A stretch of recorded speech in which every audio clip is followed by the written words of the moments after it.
Hello नमस्ते, welcome to Malvi academy. So students, आज हम लोग डिस्कस करने वाले 19th to 21 में जो पेपर में आपके क्वेश्चंस आए हुए हैं। क्वेश्चंस की बात करूं तो स्पेशली वर्ड्स का ही पता चल पाता है, इडियम्स का पता चल पाता है, जो इजीली बच्चे मेमोराइज कर लेते हैं। तो कुछ इंपॉर्टेंट क्वेश्चंस आपके लिए है, इनको ज़रूर आप पढ़कर जाएंगे बिफोर योर एग्जामिनेशन। तो चलिए without any further delay let's start the session.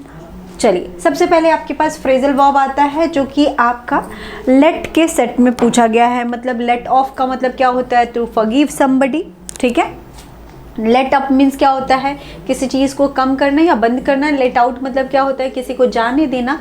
To allow someone to run. और लेट इन मतलब क्या होता है? किसी को अंदर आने की परमिशन देना। Simple, allow someone to enter. तो लेट वाला पूरा सेट आया हुआ था, इसको ज़रूर आप करके जाएंगे।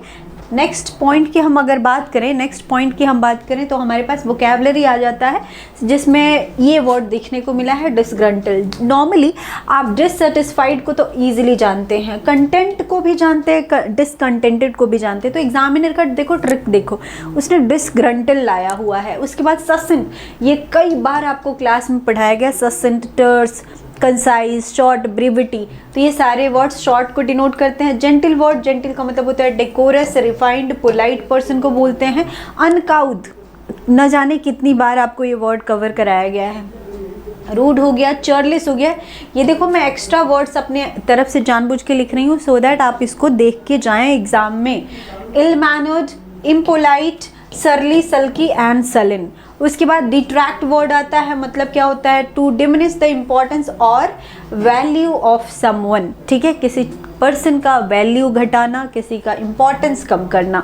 फिर आपके पास वर्ड आता है ट्रक्यूलेंट। और देखो, ट्रक्यूलेंट वर्ड अभी 1-2 दिन पहले मैंने डिस्कस किया था आज एग्ज़ाम में, और ये वर्ड भी मैंने आपको कराया हुआ था, साथ में कराया हुआ था। देखो, आज के पेपर में ही, आज 21 में है और आज के पेपर में पग्नेशियस दिया हुआ है।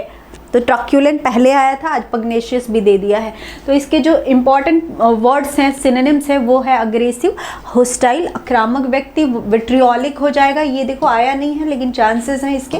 क्रूएल, सैविज, जंगली, एंटागोनिस्टिक। और इसके अलावा डिफाइंट वर्ड हो गया अनकोऑपरेटिव, बेलिकोज और कॉम्बैटिव। ये सारे वर्ड्स आपको पता होने चाहिए, होस्टाइल को डिनोट करते हैं, ठीक।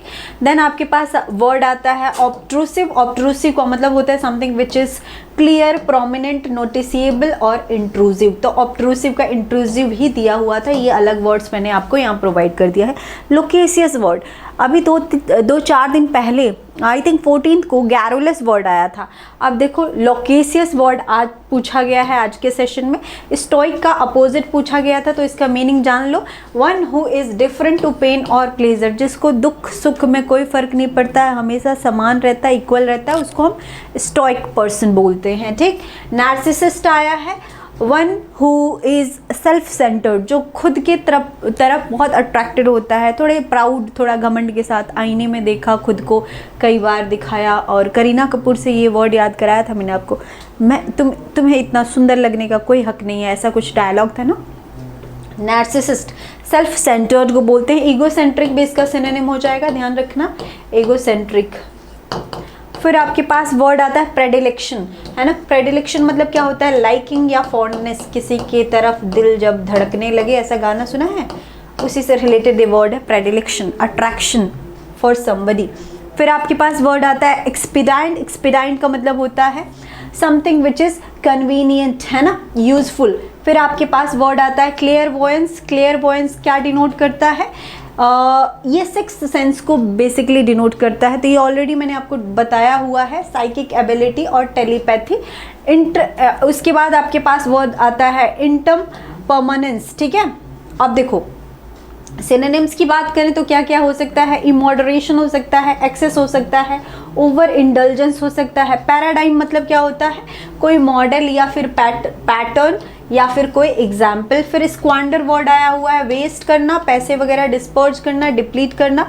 उसके बाद आपके पास ये कुछ ऐसे ही वर्ड्स एग्जैक्टली बच्चों ने बताए हुए हैं, तो इनको भी यहाँ पे रखा गया है। देखो सेम चीज़ आ गया। फिर पैराडाइम हो गया आपका मॉडर्न, मॉडल, पैटर्न, एग्जाम्पल। तो ये दोनों सेम टू सेम है, तो आप इसी को देख लेना, कवर कर लेना एक बार इस तरह के वर्ड, क्योंकि कई बार बच्चे बताते हैं ना तो स्पेलिंग का कुछ मैम ऐसा ही कुछ था, उनका एग्जैक्ट स्टेटमेंट ऐसा ही था, तो उसी बेस पे हम आपको क्या करते हैं, वर्ड्स प्रोवाइड करते हैं। फिर आगे चलेंगे, स्क्वांडर वर्ड आया हुआ है, वेस्ट, डिस्पर्स, डिप्लीट, प्रोलिक्सिटी वर्ड आया हुआ है। इसका मतलब होता है बहुत बढ़ा बातों, मतलब वर्डीनेस पर्सन। वर्बोसिटी, बहुत मतलब वर्बोस कौन होता है, जो बातचीत बहुत करता है। वर्बोस कौन होता है, लोकेसियस होता है, टॉकेटिव होता है, गैरुलस होता है। तो वहीं से ये वर्ड बना है प्रोलिक्सिटी, वर्डीनेस, लेंथीनेस या वर्बोसिटी।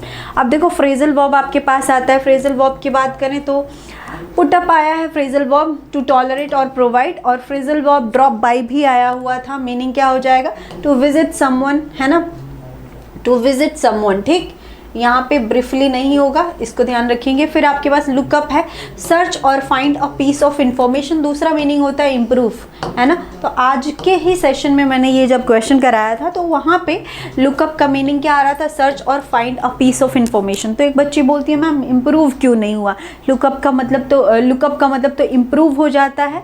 तो यहाँ पे देखो इम्प्रूव कॉन्टेक्स्ट के हिसाब से हमें देखना होता है, क्योंकि फ्रेजल वर्ब के मल्टीपल मीनिंग हो सकते हैं, इस चीज़ का आप ध्यान रखेंगे। फिर आगे चलेंगे तो हमारे पास कुछ इडियम्स आते हैं, beard the lion in his den, to face a powerful person in their own territory. उसके बाद एन एक्स टू ग्राइंड, मतलब क्या होता है, कोई अपना पर्सनल इंटरेस्ट है जिसके लिए आप कोई काम कर रहे हैं। डेविल्स एडवोकेट आज के पेपर में आया हुआ है, to present a counter argument, इसका मीनिंग होता है। ठीक है, फिर हम आगे चलेंगे तो हमारे पास आता है jump out of one's skin, to be extremely startled और सरप्राइज्ड, बहुत ज़्यादा आश्चर्यचकित हो जाना। देन आगे चलेंगे तो put oil in the troubled water और pour oil in the troubled water, तो add fuel to the fire, आग में घी का काम करना। ठीक है, तो सिचुएशन को और ज़्यादा इंटेंस कर देना। यहाँ पे सिचुएशन को क्या करना है, हम काम डाउन कर रहे हैं, तो इसको भी ध्यान रखेंगे, कल वाले पेपर में आया हुआ था। फिर आगे चलेंगे तो हमारे पास सिनोनिम्स वही एक्सपीडिएंट का आया है, कन्वीनियंट हो जाएगा। मिस्टिक वर्ड आया है, स्पिरिचुअल, अकल्ट और मैजिकल के सेंस में इसके यूज़ होता है। मिस्टीरियस के सेंस में भी इसको यूज़ करते हैं। वर्ड और आता है आपका क्रिप्टिक, क्या वर्ड होता है, क्रिप्टिक। क्रिप्टिक का मतलब होता है मिस्टीरियस, तो उसको भी ध्यान रख लेना। अब ऐसा हो गया है ना, एग्जाम में वर्ड्स को देख के फूंक फूंक के कदम रखना है कि कुछ कुछ वर्ड्स को कहीं से रिलेटेड हो तो तुरंत आपको ध्यान देना है। सबोटेस्ट मीन्स क्या होता है, डिस्ट्रॉयड करना, किसी चीज़ को अंडरमाइन करना, वेंडलाइज करना, डिस्टर्प्टेड करना। वॉल्यूबल, टॉकेटिव, वर्बोज, है ना, लोकेसियस, गैरुलस। ये देखो वर्डीनेस, चैटरबॉक्स जिसको आप नॉर्मल लैंग्वेज में बोलते हैं उसका सिनोनिम है। रिप्रेहेंशन, कंडेमनेशन, किसी की निंदा करना, सेंसर करना, कंडेम करना, क्रिटिसाइज करना, उसके लिए वर्ड यूज़ होता है। फिर आपके आगे नेक्स्ट स्लाइड आता है repartee. Repartee means a quick witty reply, तुरंत रिप्लाई कर देना, तुरंत इमीडिएटली, और रिप्लाई भी इम्प्रेसिव होना चाहिए। ठीक, विट, आयरनी, सरकाज़म, थोड़ा सा टॉन्ट वांट के तरीके से, टॉन्ट वांट के फॉर्म में रिप्लाई करना। रिपोजिटरी, स्टोरेज, डिपोजिटरी, आर्काइव, है ना। उसके बाद रेंडर वर्ड है, गिव या प्रोवाइड, डिलीवर होता है। सीरीन वर्ड बहुत आजकल पूछा जाता है, सीरीन का कभी सिनोनिम कभी अपोजिट, तो यहाँ पे उसके सारे वर्ड्स देख लो। सिनोनिम ट्रंक्विल, सूदिंग, काम, कंपोज्ड, ये आपको ध्यान रखना है। पैसिफिस्ट ऑलरेडी आ चुका है, जो कि मैंने इससे पहले भी डिस्कस किया हुआ है। फिर आपके पास इवेजिव है, अवॉइडेंट है, एल्यूजिव हो जाएगा इसका सिनोनिम। इवेजिव पर्सन कौन होता है, जो कमिटमेंट्स को अवॉइड करता है। ठीक है, एक उसका नेचर थोड़ा डिसेप्टिव होता है, धोखा देने वाला होता है। डिसअरे आया हुआ है, कन्फ्यूजन और डिसऑर्डर को डिनोट करता है, सिंपल। फिर आगे चलेंगे नेक्स्ट वर्ड की तरफ, तो डेडलॉक है, स्टेलमेट, इम्पास, स्टैंड स्टिल, जब सब कुछ एकदम स्थगित रहे, ऐसी सिचुएशन को हम क्या बोलते हैं, स्टेलमेट बोलते हैं, डेडलॉक बोलते हैं, इम्पास बोलते हैं। रिक्लोज मतलब कोई चीज़ सेट करना अगेन। और ये देखो वर्ड आया इरिवोकेबल, मतलब समथिंग विच इज़ अनचेंजेबल, कोई चीज़ बिल्कुल बदला नहीं जा सकता, उसके लिए एक और अलग सा सिनोनिम है इम्यूटेबल। तो ये बच्चों को परेशान किया वर्ड ने, तो इसको ध्यान रख लेना। हो सकता है आपके से पेपर में रिपीट हो तो आपको डायरेक्टली फ़ायदा मिल जाएगा। आप देखो गन का उन्होंने पॉइंट उठाया, गन से रिलेटेड सारी की सारी चीज़ें भर दी थी। Jump the gun to start something too early, बहुत जल्दी कोई चीज़ स्टार्ट कर देना, ठीक है, प्रीमेच्योरली स्टार्ट कर देना। The big guns powerful people और important resources in a group, और ग्रेट गन्स का मतलब होता है to do something with great speed और इंटेंसिटी। तो ये गन वाले भी इंपॉर्टेंट है क्योंकि आ गए हैं एग्जाम में, तो हो सकता है रिपीट करेगा, तो इसको ज़रूर देख लेंगे। फिर आपके पास अगेन कुछ ईडियम्स आते हैं। ग्रीन फिंगर आया हुआ है, a natural talent for gardening, ठीक है। ग्रीन थंब या फिर ग्रीन फिंगर दोनों सेम ही होता है। उसके बाद have a finger in every pie to be involve in many different activities और मैटर्स। कई बार क्लास में ये कराया गया है, कई सारी चीज़ों को आप कई सारी एक्टिविटीज़ में पार्टिसिपेट कर रहे हैं। Work your finger to the bone to work extremely hard, और लास्ट वन है sow the wind reap the wind, suffer serious consequences as a result of one's action. तो खुद के एक्शन से आप क्या कर रहे हैं, सीरियस कंसिक्वेंसेस फेस कर रहे हैं। तो ये कुछ इम्पॉर्टेंट आपके वर्ड्स थे। इसके अलावा भी बेड ऑफ रोजेस वगैरह आया हुआ था।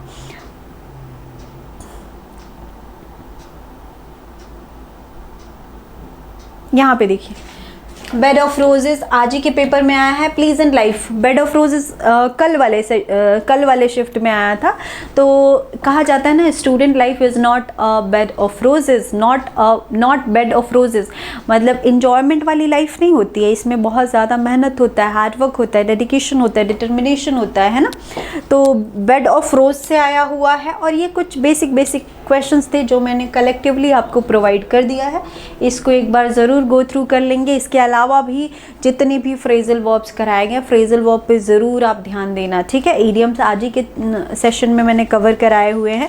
सेंटेंस रीअरेंजमेंट और रीडिंग कॉम्प्रिहेंशन किसी भी सूरत में आपको नहीं छोड़ के आना है, उसको अच्छे से कवर करना है, वही आपको स्कोर दिलाएगा। मान लो कुछ अलग डिफरेंट वर्ड्स आता है, थोड़ा सा हटके आता है, तो उसमें बहुत ज़्यादा रिस्क लेने की ज़रूरत नहीं है। नहीं आता है तो छोड़ देना बेटा, ठीक है। लेकिन इसका मतलब ये नहीं कि सारा छोड़ दे, आपको थोड़ा सा काम कंपोज्ड होकर पेपर को सॉल्व करना है। देखेंगे कि अपने आप क्वेश्चंस बनते जाएंगे।